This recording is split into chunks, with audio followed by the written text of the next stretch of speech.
Good morning, everyone. Myself, Dr. Maya Agarwal, Assistant Professor, SPC Government College, Ajmer. Today we are discuss about topic Management by Objective और MBU. तो बच्चों आज हम बात करने जा रहे हैं जो हमारा टॉपिक है उद्देश्य द्वारा प्रबंध, जिसे हम मैनेजमेंट बाय ऑब्जेक्टिव भी कहते हैं। तो अगर मैनेजमेंट बाय ऑब्जेक्टिव में बात करें तो ये जो हमारा ये मैनेजमेंट जो ऑब्जेक्टिव हमारा मॉडल है, जिसे हम आधुनिक मॉडल भी कहते हैं, इसके बारे में सर्वप्रथम पीटर एफ ड्रकर ने अपनी पुस्तक जो 1954 में पब्लिश हुई थी द प्रैक्टिस ऑफ मैनेजमेंट में इसका जिक्र किया है। तो उद्देश्य निर्धारण की आधुनिक मॉडल को हम सौदेश्य प्रबंध कहते हैं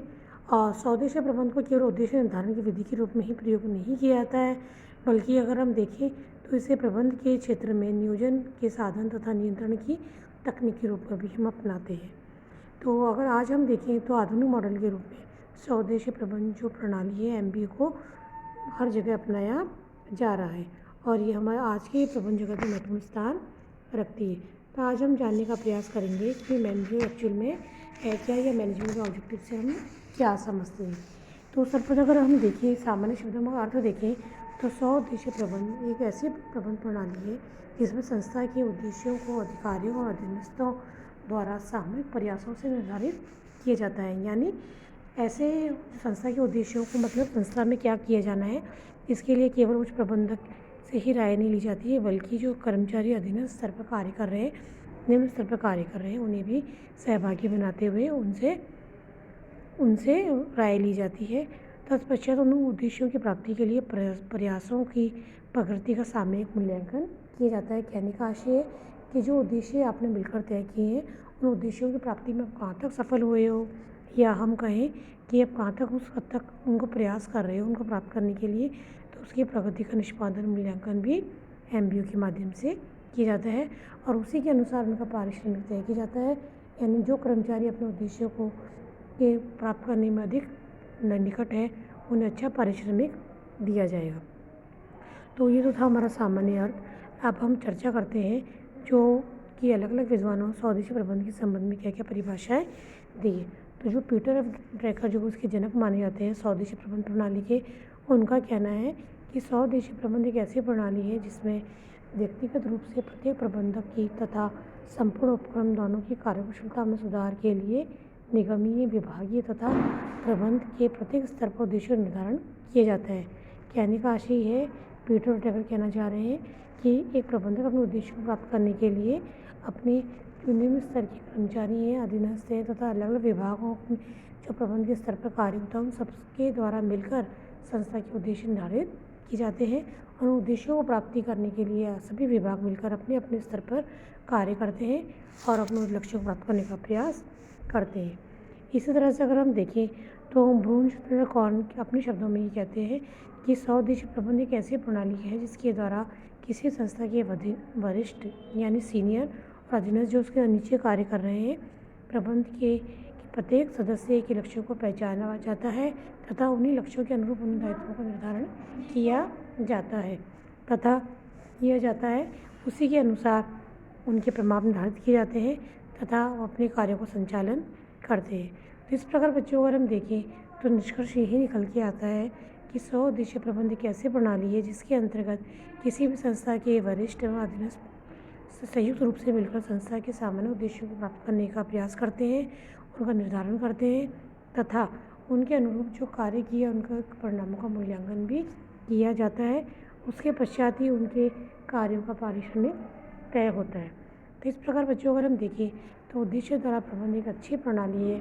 जिसके माध्यम से वरिष्ठ सदस्य यानी प्रबंध के उच्च स्तरीय तथा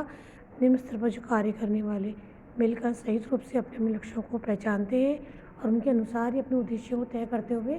कार्य पूरा करने के लिए तैयार रहते हैं। तत्पश्चात उनके किए गए कार्यों का मूल्यांकन होता है कि उन्होंने अपने उद्देश्य को कहाँ तक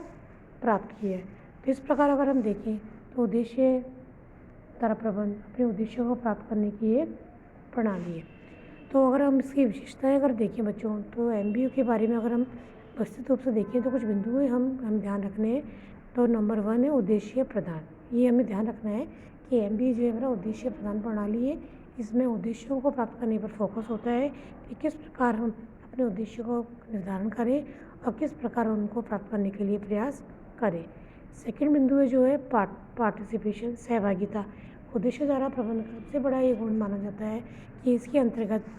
अंतर्गत जो प्रतिभागी है वो संयुक्त रूप से मिलकर कार्य करते हैं और अपने उद्देश्यों को तय करते हैं। यानी प्रबंधन के उच्च स्तर तथा निम्न स्तर के कर्मचारी मिलकर आपस में सहभागिता लेते हुए अपने उद्देश्यों को तय करते हैं, उनके अनुरूप कार्य करते हैं तथा जो उद्देश्य उन्होंने तय किए उनके पश्चात उन्होंने उस उद्देश्य को प्राप्त करने के लिए कहाँ तक प्रयास किया है, उनके कार्यों का निष्पादन मूल्यांकन इसके अंतर्गत किया जाता है। इसी प्रकार अगर हम देखें तो जो उद्देश्य द्वारा प्रबंधन जो प्रणाली है वो विकेंद्रीकरण पर आधारित है, मतलब डिसेंट्रलाइज, यानी स्वउद्देश्य प्रणाली के अंतर्गत जवाबदेही सभी की मिलकर होती है, क्योंकि एक व्यक्ति अकेले यहाँ कार्य नहीं कर रहा है, सभी ने मिलकर उद्देश्यों को तय किया है, तो इसलिए इसमें डिसेंट्रलाइजेशन के गुण पाए जाते हैं। तो और इसके द्वारा प्राकृतिक संसाधनों का अनुकूलतम उपयोग हो पाता है, क्योंकि इसके अंतर्गत सभी लोग मिलकर अपने उद्देश्यों को तय करते हैं तथा अपने मानवीय और बौद्धिक और वित्तीय संसाधनों के अनुकूल लक्ष्य को प्राप्त करने का प्रयास करते हैं। इस प्रकार अगर हम देखें तो ये एक अच्छी टेक्निक है, सरल टेक्निक है, जिसके द्वारा हम अपने उद्देश्यों को आसानी से प्राप्त करने में सफल हो पाते हैं। इसके साथ अगर हम देखें तो MBA जो हमारी टेक्निक है वो यूनिवर्सल भी मानी गई है, क्योंकि आज किसी भी प्रकार की व्यवसाय, राजनीतिक, सामाजिक हर क्षेत्रों में इसको अपनाया जाने लगा है, क्योंकि जहाँ भी हम बात करें जहाँ मानव कार्य करेगा तो एक अकेला मानव स्वयं कुछ भी कार्य नहीं कर सकता, उसे समूह के रूप में मिलकर ही कार्य करना होता है। तो जहाँ उच्च स्तर पर व्यक्ति अपनी नीतियों निर्धारण करता है और वही नीति निचले स्तर पर उनका क्रियान्वयन होता है। तो पीटर ड्रकर यही कहना चाह रहे हैं कि अब MBO के माध्यम से कि वे अपने उस संस्था के उद्देश्यों का मिलकर सही रूप से निर्धारण करें, ताकि उद्देश्यों को आसानी से प्राप्त किया जा सके, क्योंकि जब तक उच्च स्तर और निम्न स्तर के कार्यों में तालमेल नहीं होगा, आपसी सामंजस्य नहीं होगा, वो अपने उद्देश्यों को, लक्ष्यों को आसानी से प्राप्त करने में सफल नहीं हो पाएंगे। तो इसलिए अधीनस्थों के साथ प्रतिस्पर्धा करते हुए, आपसी तालमेल बनाते हुए MBO के द्वारा अपने उद्देश्यों को प्राप्त करने में काफ़ी आसानी से आप अपने लक्ष्यों को प्राप्त कर सकते हो। तो आज के वर्तमान समय में जो आधुनिक मॉडल है हमारा, जो पीटर ड्रकर ने हमें दिया है MBO, इसका हर जगह यथासंभव आसानी से प्रयोग किए जाने लगा है और जो हमारे लिए अत्यंत उपयोगी सिद्ध हुआ है।